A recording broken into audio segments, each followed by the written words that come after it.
Hey guys, what's up? Ben here. Welcome back to another Ark Survival Evolved video. Today we are having a little look at respawn radiuses for resources, all the R's. So this is something that's a little bit geeky, but it was something that was really interesting me, and I couldn't find a definitive answer really anywhere on exactly how different items placed in the world in Ark would affect the respawning of resources. So you're probably familiar with building bases, and then when you smash rocks and stuff, they won't respawn when you go away.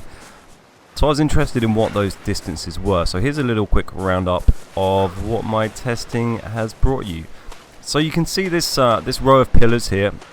I basically just brought this out from this rock here to give a kind of line of foundation distance from it. So you see we've got one there, and they're each one foundation apart going out. And this is basically all the stuff. This setup we have here will still let this rock respawn if I smash it, would you believe. There is a whole lot of stuff, but let me just show you that respawning, and then I'll run through kind of what we've got there and what changes as well. There's a couple of sort of variables, and then I'll show you it not respawning. So we'll just clear all this stuff. Gosh, we've got harvest turned up very high. This is just on my single player world. I've got stats cranked up crazily and loads of cheats on to help me do this, so that's why I'm swimming at 100 miles an hour. But I've also got the respawn timer set to 0 on this, so basically all I need to do is swim out of render distance, head back, and stuff will respawn again. Although the problem is I will swim so fast that nothing will respawn for a few seconds. We'll have to wait for it all to suddenly pop in, which will happen just in a moment. And there we go. So the rock respawns, all the trees respawn, and the bushes respawned. So what we've got here, we've got a crop plot, which I was kind of expecting, wasn't really sure. That we've got a dinosaur gate, was one of the more interesting ones with a gate in it. Doesn't actually seem to affect respawning at all, so that's kind of an interesting one.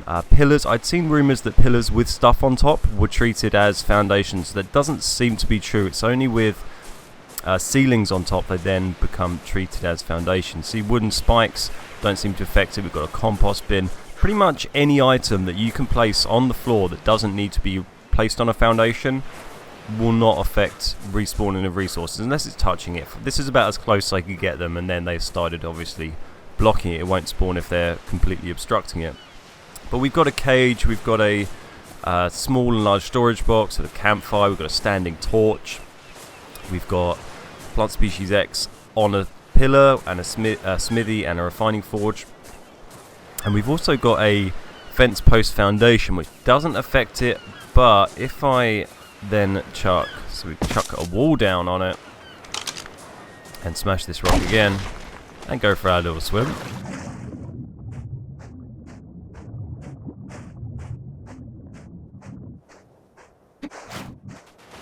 and just wait for everything to pop in, and there you see it's not actually respawned this time, and that's because we've put a wall on the fence foundation here. So if I just show you, so now that's gone, this stuff should respawn pretty happily. We'll just run back and show that, and then I'll show you these limits over here. Now the reason for the respawn radius, one can only assume, is because it might seem kind of annoying, and I've seen a few people moaning about it, but I mean the key reason for it's surely got to be so when you build your base, you don't just have rocks and trees and stuff just appearing in the middle of your base. Because obviously if you didn't have that radius, then you build your big compound, unless everything that wasn't right next to a foundation would still respawn. So your base would always have rocks and trees and whatever just spawning in the middle. Dinosaurs, I assume, work in the same way, though I haven't tested that, so we will have to see. So you can see the rock is now back. Hello rock. And so that is the interesting thing. We've got a lot of close stuff here, and then as we move out, these are 5 markers, these signs. We've got 5 foundations, 10 foundations, 15 foundations, and that seems to be the limit for affecting respawning with foundations. So these are the ones that affect it. We've got a fence post foundation with a wall on it, not on its own, a normal foundation as you might expect, and a pillar with a ceiling on it. So if I chucked a ceiling on like this pillar, or a wall there, or a foundation there, and then go and smash the rock, I'd expect to not see this rock respawn. So we'll just double check that so you guys can see that.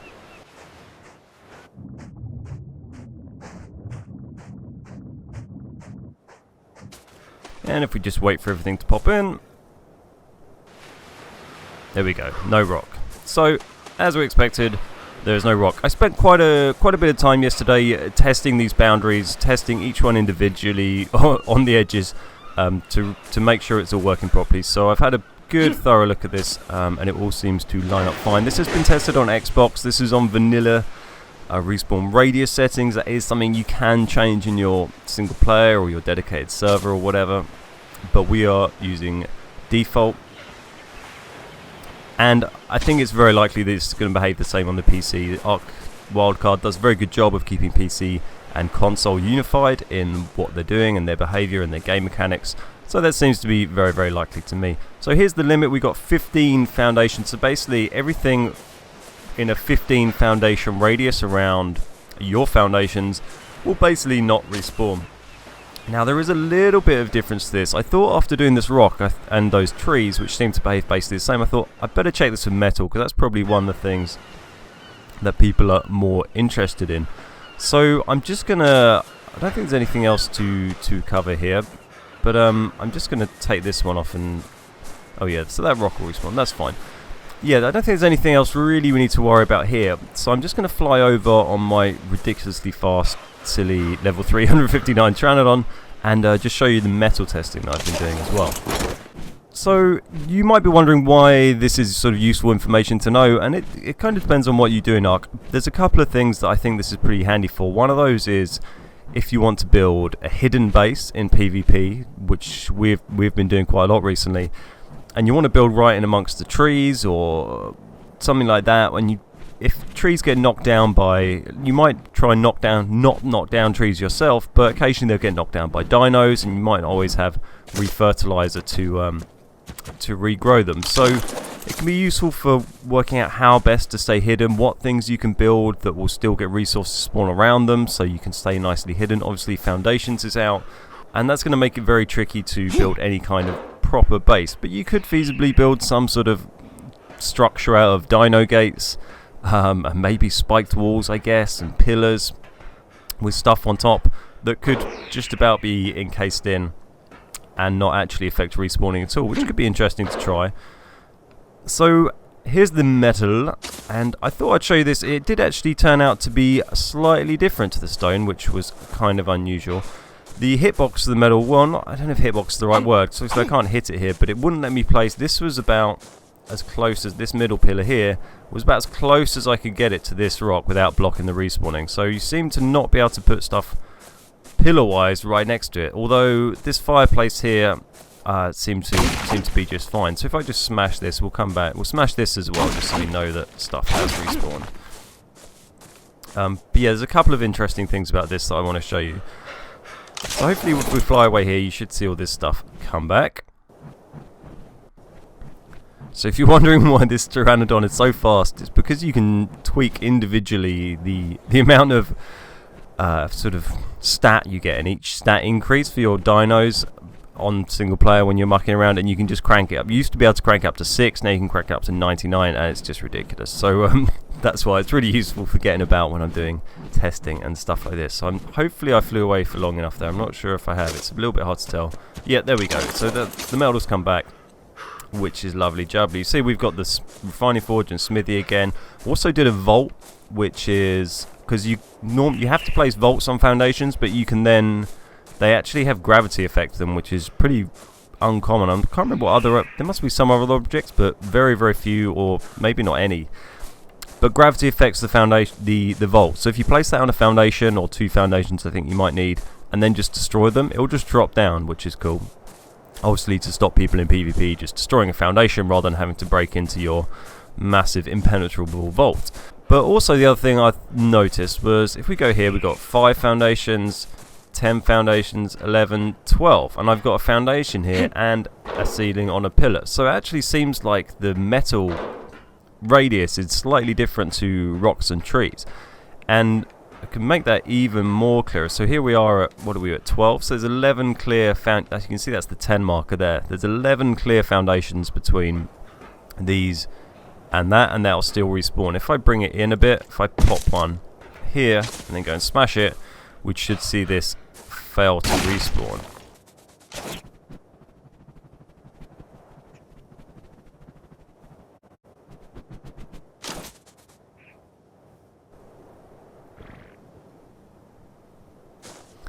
And there we go. We can see that that rock has failed to respawn. Let me just get this chap out the way. Oh god, he's too fast. I think I need to crank down the speed on this guy. It's a little bit too much. Right, so we can see that putting that seeding there blocked the resources, and having these ones here didn't. And it's also a very nice example of the fact that metal and the rock act differently, because there's actually a normal rock that kind of spawns here amongst all this stuff you can't see, because these foundations are blocking that rock behind the metal from respawning. So let me just get that metal to come back, and then I'll move those foundations and show you what I mean.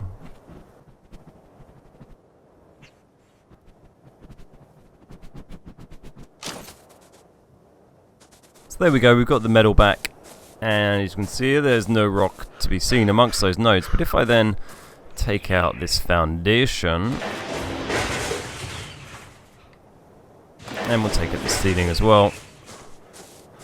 Where's my bird? And we'll be right back.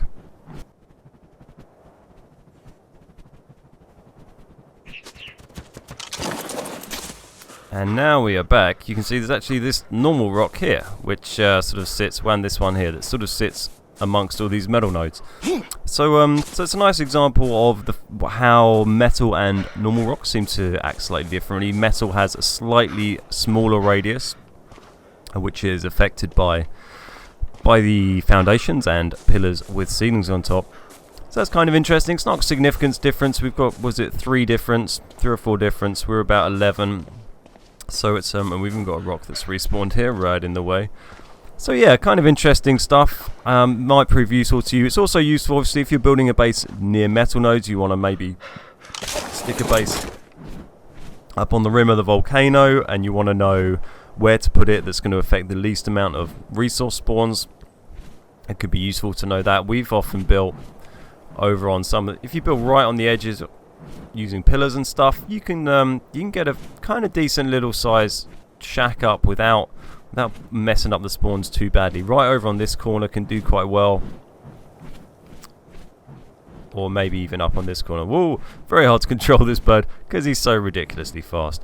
If you're wondering why he's flying without a saddle, it's because I use the force tame command, which is a console command you can use on single player or if you're an admin on a server, and then it doesn't require you to have a saddle. So that is why.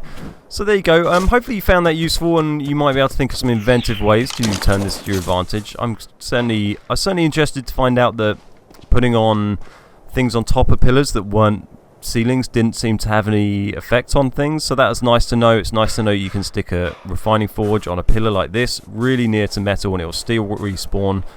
You don't have to worry about killing metal spawns doing that. If you're going up to the volcano and you stick this down on a foundation, that's going to mess up spawns in a massive area around it. So try and avoid doing that, because it's annoying, unless that is your intent, I suppose. Whatever floats your boat. And it was also interesting to note stuff like putting large crop plots on top of pillars was a good one, because if you're defending your base a lot of the time, you might be putting, on PvP, you might be putting crop plots on top of pillars. If you put them on top of ceilings as well, it is good because it stops people jumping up underneath and grabbing the seeds and fertilizer out. But it will mess up spawns nearby. So if that's a concern for you, then maybe just make the pillars too high for someone to jump up underneath and grab the crop plot, and just put the crop plot straight on top of the pillars, and that's probably a better idea. And you can always jump up there with a frog, or try your luck with a fly. That's probably a bit trickier. Maybe get someone to dangle you from a pteranodon or an arch. But yeah, so let me know if you found that video useful. I thought I'd throw it out there just so it's something, a little resource for people. I'm going to make a little post on Reddit about it, just to write all this stuff down. If you don't want to watch a big long video, you can just read the notes there and see what it says. So nice one. Thanks for watching. Let me know if you have any interesting ideas about how you might be able to use or abuse this knowledge to do something cool in Ark. And drop a like and a comment if you found the video helpful and enjoyed it. Nice one. Thanks very much. My name is Ben. We are the Beard Guys, and I will see you next time.